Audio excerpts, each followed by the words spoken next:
E veja como essa live de hoje tem um condão especial. Porque o nosso grande amigo, o professor Luiz Flávio, ele partiu, né? Ele deixou o corpo, cada um tem uma forma de ver a vida. Ele deixou esse plano ontem. E eu fui pego assim muito... Na verdade, eu já sabia nós sabíamos que ele estava já doente, mas recebemos uma notícia dada por ele mesmo, de que ele estava melhor, de que o transplante tinha dado certo, mas por conta da vida, do destino, ele partiu. E falar em concurso, sem falar nele, é impossível, você não acha, meu amigo? E 2 vezes eu posso falar isso, né? Porque fui beneficiário do curso LFG, logo quando eu saí da faculdade, e eu entrei no curso LFG, e não tinha, antigamente, antes de eu me formar, só indo para São Paulo. Ou você ia para São Paulo para fazer os cursos presenciais que tinham lá, ou não tinha jeito.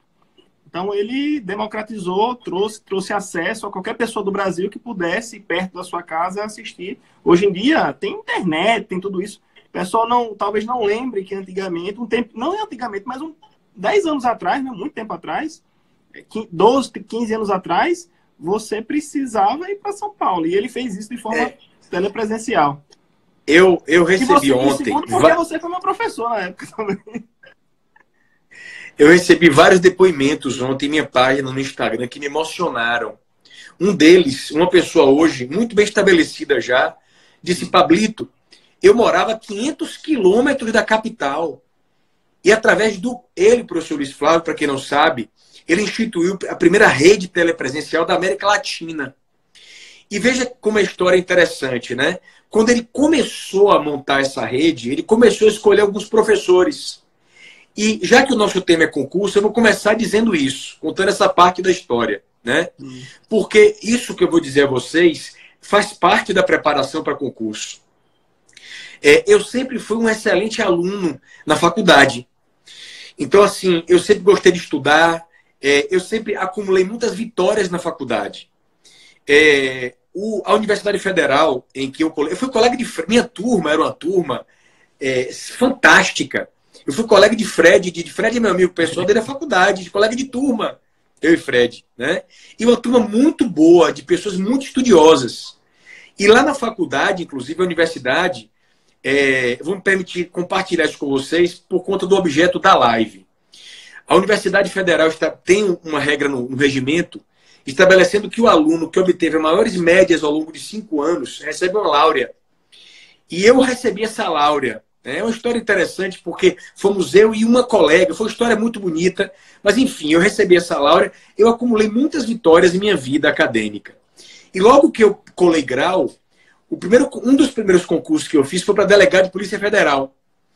E eu passei em todas as fases e iria para Brasília fazer escola, Academia Nacional. E eu me lembro de um detalhe que eu nunca vou esquecer. Na prova física, umas 2 ou 3 pessoas perguntavam quem é Pablo. Eu não entendi, porque eu não era o primeiro colocado. Eu estava bem colocado, mas não era o primeiro. Eu perguntei, sou eu, por quê? Aí falaram, porque você fechou a redação. Veja só, eu sempre fui bom aluno. Mas eu sempre fui aluno, no 3º ano, bom aluno. Mas eu nunca fechei uma redação. Eu tirava 9,8, 9,5, 9,8. Mas nunca fechei. Aí você pergunta, professor, você fechou? Fechei. Agora veja o que aconteceu na prova para delegado de Polícia Federal. Isso é para vocês ouvirem. Faz parte da live. Quando veio a questão da prova de delegado da Polícia Federal, o tema em sociedade brasileira, etc. Ao longo da faculdade, eu estudei muito penal. Eu comecei, inclusive, ensinando, não contem para ninguém, mas eu comecei ensinando penal, certo? Pronto, não contem para ninguém isso. O fato é que, no dia dessa prova, claro, eu tinha me preparado. Eu estudei para a prova. Porque esse papo de dizer que passa sem estudar é mentira. Ah, fulano passou estudando em sinopses. Conversa mole. Ele já estudou em livros, tá? Só que agora ele já acumulou uma base e consegue revisar. Ok. Mas o papo de dizer fulano só estuda por caderno. Conversa. Já estudou por livro. Eu estudei muito na faculdade. Só que veja como a matemática do concurso é uma matemática muito... Ela é metafísica. Não é só estudar muito. É você ter um método como o que o professor Gerson ensina, um método que permita você fixar. Mas não é só isso também, há outras variáveis. Então, nesse dia da prova para delegado de Polícia Federal, Gerson, eu queria passar na prova, mas eu não tinha apego ao cargo. Eu fiz a prova assim, olha, se eu perder, eu não vou morrer, viu, Pablo? Eu vou continuar a minha vida. Então eu fiz a prova leve. Não era vida ou morte, né? Com desapego. Porque o desapego é a chave de tudo. Até para você conquistar alguém no campo amoroso, se você ficar enchendo muito o saco da moça, colando nela, colando, ou do rapaz, né? Colando, a pessoa não suporta. Se você dá um gelinho de desapego, a pessoa fala, cadê Gerson? Ou seja, a ideia do desapego funciona. Essa prova para delegado de Polícia Federal, eu fiz com muita leveza no dia. Quer dizer, o que é que significa isso? Eu tive grandes alunos que diziam, Pablito, eu estudo demais, mas na hora da prova eu fico completamente desesperado. Então, se você não trabalhar esse lado, o outro lado, que é o intelectual e racional, não vai resolver apenas ele. Você concorda, Gerson? Sim. Eu sempre falo, inclusive nos meus vídeos, que são 3 elementos. Estudar, estratégia e o aspecto emocional, mental. Porque às vezes a pessoa tem tudo, mas na hora da prova não tem equilíbrio emocional para enfrentar. Chega numa prova oral, congela. Exato. Então, é verdade. É exatamente isso. No começo, quando eu comecei a chegar nas provas escritas, minha mão suava. Eu sei como é. Caindo pela Sua mão não já tremeu, não? Uma vez eu fiz uma prova com a mão que eu segurei a mão com a outra. Passando a bola errada. De tremer. Sabe como é? De tremer. Mas depois você vai, veja só. Esse controle emocional ao longo do tempo. Senão não tem jeito, não tem como. Não tem como. E isso não tem uma fórmula do tipo, professor, dê uma fórmula. Não. O caminho mais seguro para você controlar isso, tá? É através de uma técnica de meditação. Mas é algo que eu não tenho autoridade para falar, nem autorização para falar sobre isso. Mas o que eu posso garantir a vocês sobre o aspecto emocional é que o controle da mente está na razão direta do controle da respiração e vice-versa. Vou dar um exemplo. Um dos animais que menos vive é aquele ratinho. Tem um ratinho, esqueci o nome. Tá? Uma chinchilinha. Se você pegar esse bichinho, ele respira assim, ó. Compare com a tartaruga, que é o animal que mais vive na natureza. Um dos que mais vive na natureza, a respiração é pausada. Sabe quando eu descobri isso? Não contem para ninguém isso não, entre nós aqui. Quando eu fui fazer um exame de ressonância magnética, eu fiquei completamente desesperado com aquele exame. Entrou no... Rapaz, o médico olhou para mim, olhou para meu pai me levou. Olhou para mim e falou assim... Meu pai, ouça, o médico falou assim, mas só quem tem medo geralmente são mulheres e velhinhas. Eu olhei para ele, rapaz, quase que eu falei um impropério pro... Eu não consegui fazer. E aí eu descobri uma coisa, um detalhe, eu fiz depois, né? Fui sedado. Me deram um remédio, dormi, não vi nada. Isso. Meus pais são médicos que tem gente que só entra sedado. Mas deixa eu te dizer, sabe o que eu descobri naquela hora? Quando eu estava naquele instante ali, a respiração estava descontrolada. Isso me faz lembrar, voltando ao tema do concurso, na minha prova oral, meu ex-aluno vai lembrar disso. No dia anterior à minha prova oral do concurso, Gerson, eu não tenho vergonha de dizer isso. Eu morava com meus pais, eu passei na magistratura em 99, eu tinha, na época, 24 anos. Eu peguei um colchão, botei no chão do quarto de meus pais, fui dormir lá. Na noite anterior da prova oral.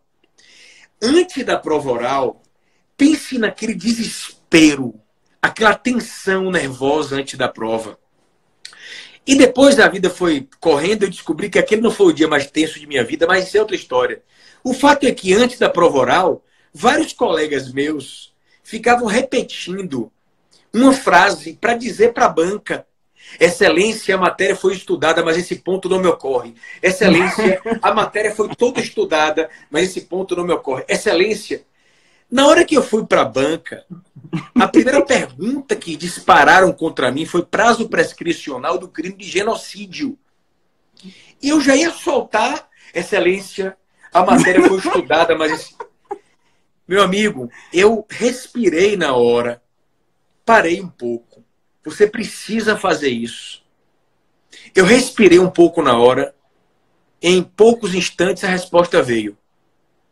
Então é muito importante que você primeiro esteja atualizado em relação aos temas. Você perguntar, Pablito, tema em direito civil para concurso público, o que você sugeriria para mim? A partir de agora, toda a temática em torno da pandemia do coronavírus interessa. Toda. Tá? A questão dos contratos, a questão das relações de família, a questão atinente às relações reais. Mas eu poderia aqui apontar vários temas do direito privado que são interessantes para concurso. Teoria do adimplemento substancial, duty to mitigate the loss, a teoria do terceiro cúmplice. Agora, por conta da pandemia, um tema que me ocorreu, inclusive inspirado por um texto do professor Pianovski, para falar para vocês, Gerson, para os seus alunos de sua página, é a cláusula de hardship. Essa cláusula de hardship é uma cláusula normativa presente em alguns contratos que prevê o seguinte, que em caso de um acontecimento superveniente que desequilibre a base econômica do contrato, as partes têm de renegociar. Então, a cláusula de hardship é uma cláusula, em outras palavras, de renegociação. Isso agora, para concurso, é top de linha demais. Por conta da pandemia. O renegocia ou não recebe. Exatamente. Mas é um conjunto concurso. Não é só isso. É também o emocional. Você não acha, meu amigo? Sim. Muito. Você falou da prova oral. Veja só. Eu já tinha passado para defensor na Bahia e fiz o concurso. Estava um tempo sem estudar, voltei a estudar, porque teve o concurso de defensor público aqui, em Sergipe. Fui passando todas as fases. Quando chegou na prova oral, era apenas uma pergunta. Uma pergunta. E podia cair qualquer coisa que estava lá no edital. E aí a minha foi direito penal. Eu disse, beleza, eu gosto de direito penal, vou me dar bem. Quando chegou a pergunta, eu virei, e aí eu vou falar sobre o controle emocional, eu virei, a pergunta era bem assim, sobre crime de trânsito. O pai colocou o filho no colo, botou o filho para dirigir, a polícia pegou, aí tinha lá o tipo penal do Código de Trânsito e perguntava se era crime de perigo abstrato, se era crime de perigo concreto e qual era a jurisprudência ao redor do tema.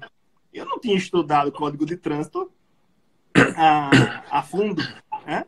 Mas eu poderia também, se eu falasse, não me ocorre, não lembro, pronto, acabou o concurso para mim.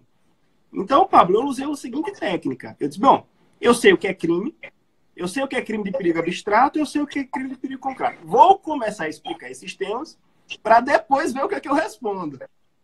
Então, foi aí que eu fui me acalmando e respondi. Disse, olha, o conceito de crime é esse, o conceito de crime de perigo abstrato é esse, perigo concreto é esse, e me calei.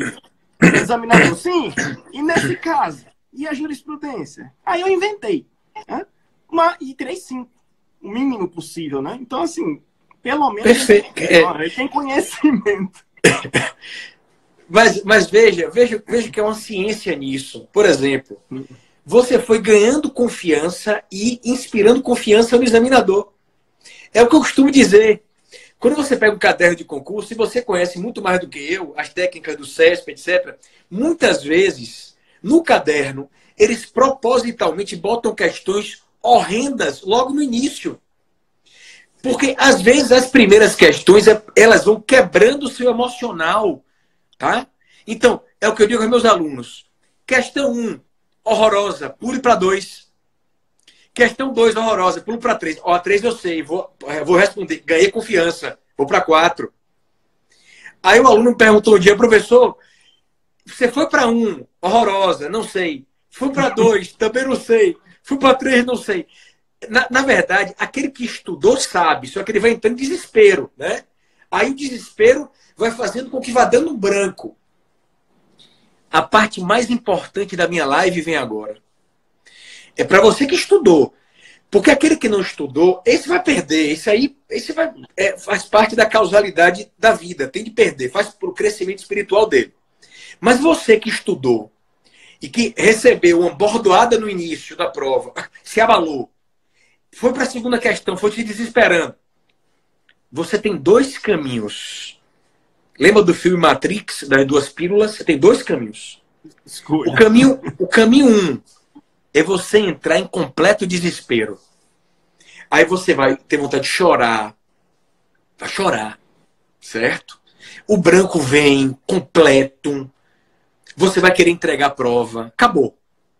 Ou você vai para o caminho 2. Você que estudou. Questão 1 difícil, questão 2, questão 3. Vai dando nervoso, só que você sabe, você estudou. É óbvio que você sabe boa parte delas. Mas o nervosismo vai cegando sua mente. O que é que você faz? Você para, respira, olha para o alto, dá um sorriso. Freud escreveu sobre isso. Numa das suas obras, ele diz isso. Ele conta, isso é uma simbologia freudiana, inclusive. O cidadão ele estava no corredor da morte e chegou o dia dele morrer. Aí quando os policiais chegam, ele fala, que jeito de começar o dia. Quer dizer, é pegar a leveza do desapego, assim, a prova, meu Deus, A1 eu não sei, A2 eu não sei, A3, olha para o alto e diz assim, Senhor, eu vou me lenhar nessa prova.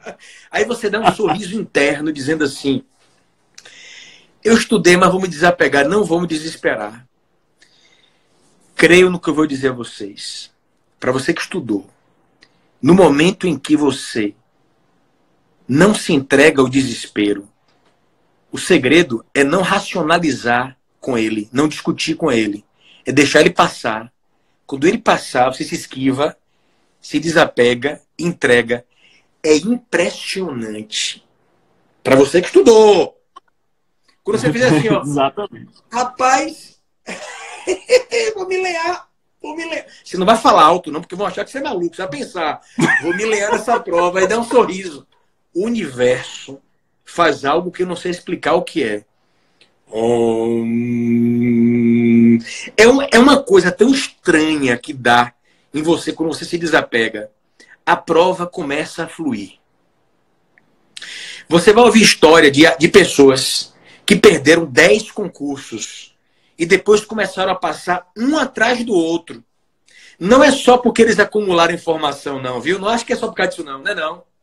Eles cresceram diante da prova, se desapegaram diante dela, ganharam confiança. Porque no dia que você perceber que sua vida é maior do que o concurso, você se torna um gigante. Então, o grande segredo é esse. Não se entregue ao desespero. Ultrapasse ele. Muita gente coloca o concurso como algo tão importante. É importante, mas coloca como a coisa mais importante da vida. Não pode. Tudo não pode. Ele é muito importante. Deixa eu dar um aviso aqui, Gerson, para o pessoal entender. Seria hipocrisia de minha parte dizer que ele não é muito importante. Ele é muito importante. Sim. Mas eu conheço pessoas que passaram no concurso e se tornaram cardiopatas. Sua vida é mais importante do que ele. Sua vida é mais importante do que ele. Então, quer dizer, uma vez, há muitos anos, no LFG, uma aluna, não me lembro se foi ele ou ela, mandou uma carta para mim, dizendo assim, Pablito, eu há anos tento estudar para o concurso tal, etc. Agora eu vou passar, porque eu acabei meu namoro. Eu falei, meu Deus, acabou o namoro? Eu falei, ó, se sua namorada ou namorado lhe faz mal, ok. Mas você vai deixar de amar, de ter sua namorada? Não pode fazer isso. Outra coisa, viu, Gerson? Outra coisa. O dia anterior à prova é um negócio interessante, né? Você estudava, professor, no dia da prova não fluiu nada. Nada para o minha cabeça. O que você fez no dia anterior? Como é? Você estudava no dia anterior? Porque eu não estudava nada. O dia anterior era para eu saber nada disso. Namorada, no máximo, olhava um caderninho de tarde. De noite, dormia cedo. Não conseguia dormir direito, é normal. Mas o aluno toma remédio, vira à noite. No dia seguinte, ele está completamente estressado. Ah, não, professor, eu vou ver um filme. Que filme você vai ver? Ah, eu vou ver o dia que a Terra acabou. Não. Você não vai ver filme como esse, O Chamado, aquela do cabelo, né? Não. Filmes leves, que façam você sorrir. E isso aí faz parte, pode ter certeza, faz parte da sua vitória. Oi, cai um pouquinho. Sim, sim, sim. Eu também, na véspera da prova, não estudava nada. Não estudava nada. Às vezes me perguntam também, revisão de véspera. Eu preferia não ir. Eu sei que tem gente que gosta de ir. Eu preferia nada. Eu ia para o cinema com minha esposa, fazer alguma coisa bem tranquila e pronto. Porque se você estudou, às vezes, 1 ano, 2 anos para aquela prova, está estudando, vem vindo, fazendo outros concursos, você acha que na véspera você vai resolver sua vida num concurso que é um conhecimento absurdo? Mas esse é o ponto. Que eu, inclusive, há pouco tempo eu dei um depoimento para minha amiga Luana sobre isso, né? Porque, como eu disse no início da live, eu, graças a Deus, eu sempre fui um bom aluno, eu acumulei muitos títulos na minha vida, né? Muitas vitórias, etc. Só que eu costumo dizer que o maior título que eu tenho não é do concurso tal, do tal, não é. O maior título que eu tenho, tá? No autoanálise, é uma derrota. Como assim, Pablito, uma derrota? O maior título que eu tenho. Vamos lá. Essa história é o clímax e a conclusão do que eu tenho a dizer a vocês. Eu colei grau 98 com Fred, uma turma excepcional. Fred, meu irmão, se você falasse para ele em advocacia, Fred se arrepiava. Ele não queria ser advogado de jeito nenhum. Fred queria ser juiz. Fred só queria ser juiz. E eu queria ser advogado. Certo? Só que a vida, ela vai mudando os papéis.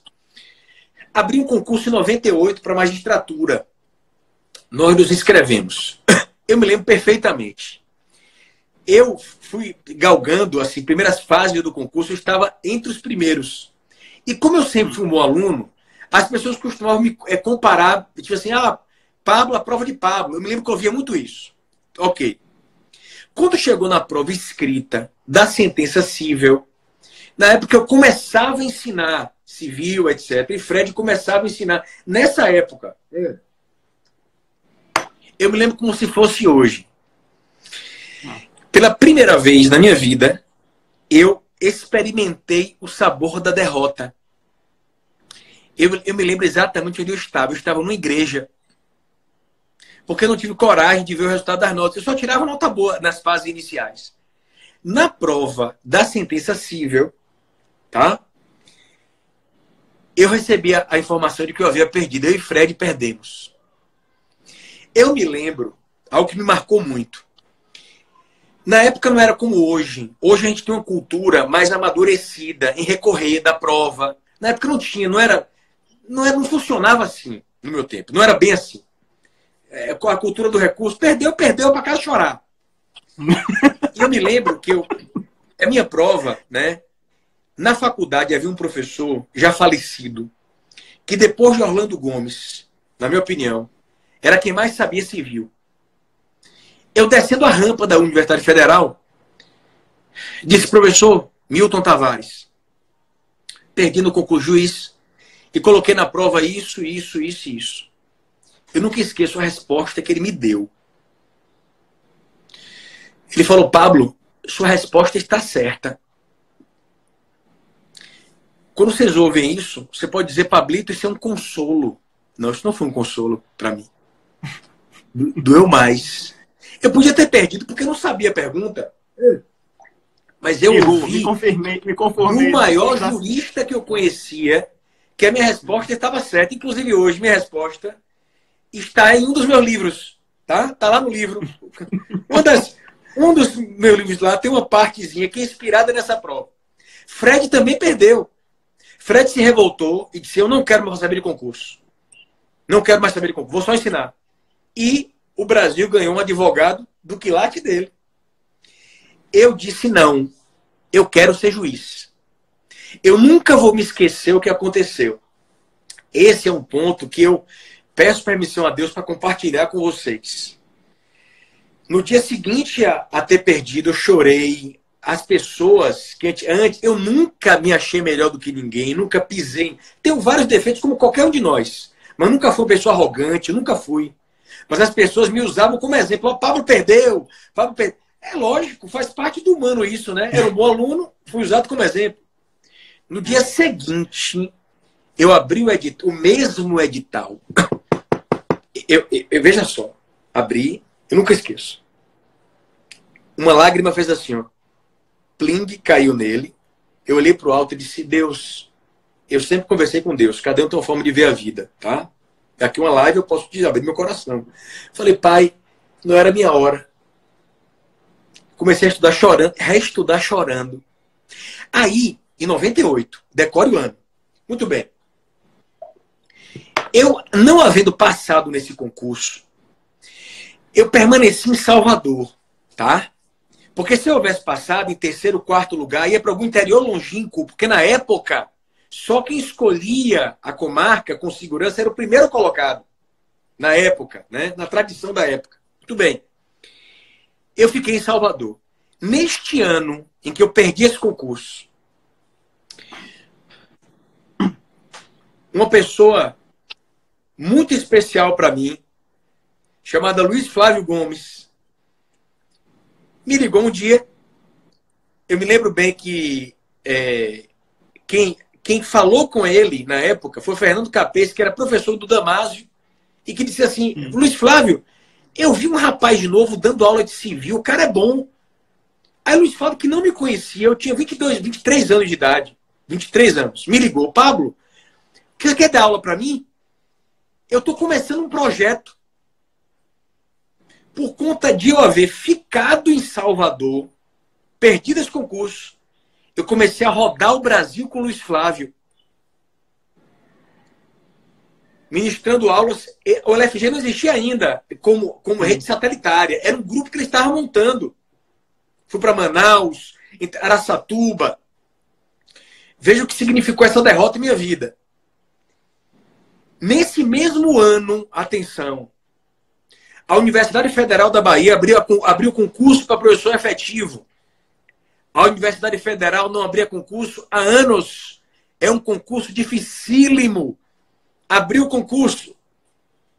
No mesmo ano que eu fiquei, que eu havia perdido, eu decidi, vou fazer concurso para professor da Universidade Federal. Passei no concurso da Universidade Federal. Porque fiquei em Salvador e porque perdi aquele concurso. Comecei a ensinar no LFG, porque perdi aquele concurso. Minha vida se transformou completamente. Fiz o concurso seguinte e passei em primeiro lugar, doutores. É como se Deus dissesse assim, ó, veja, Deus para mim, não vamos nem falar, vamos fazer assim, ó. É como se ele falasse assim, ó, a sombra que se abate em sua vida, meu filho, é a sombra de minha mão protegendo você. Não seja imediatista. Tenha um pouquinho de paciência. Porque eu enxergo o que você não vê. É o que acontece agora com a pandemia. Vocês têm ideia do salto que a humanidade pode dar a partir desse sofrimento? Um inimigo invisível que uniu a humanidade inteira. Famílias que não se encontravam em casa estão almoçando juntas, ainda que em quarentena. Então, hoje eu olho para trás e vejo que ainda tem a cereja do bolo. Porque quando eu fiz a prova para a Universidade Federal, na minha banca estavam Antônio Junqueira de Azevedo, da USP, e Álvaro Vilaça de Azevedo. E uma professora daqui, respeitadíssima, juíza federal, Nilza Reis. O concurso para professor da universidade, a prova escrita dura... Está sentado? A prova escrita tem duração de 8 horas. 8.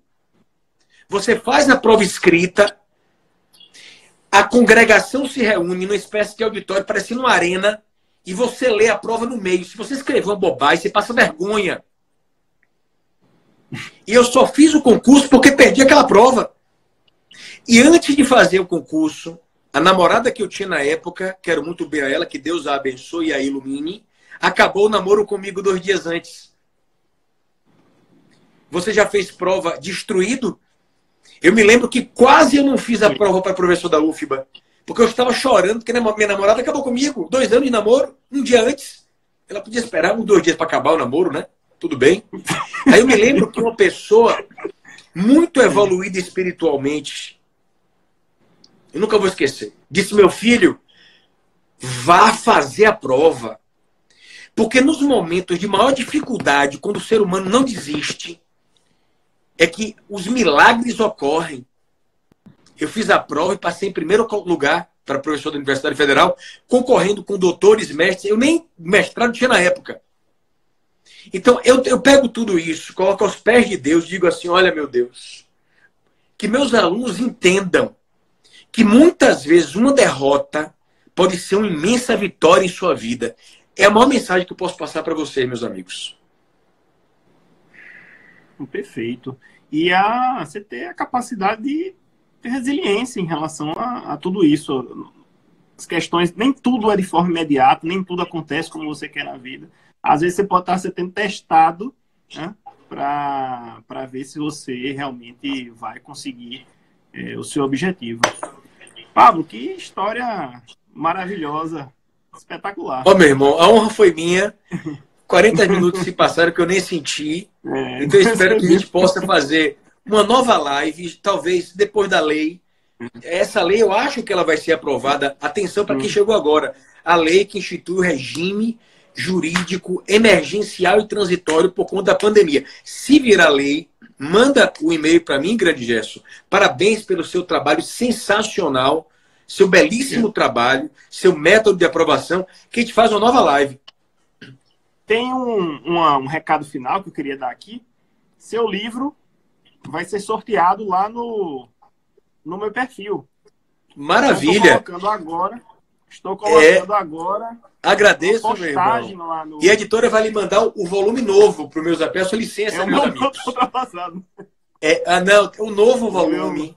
Peço permissão a você que quer ter ao mesmo tempo minha aula e minha doutrina. Hoje, o manual atual 2020 permite que você acesse minhas videoaulas. Então, quem tiver interesse, o link está na minha bio. E eu, inclusive, já falei com a editora.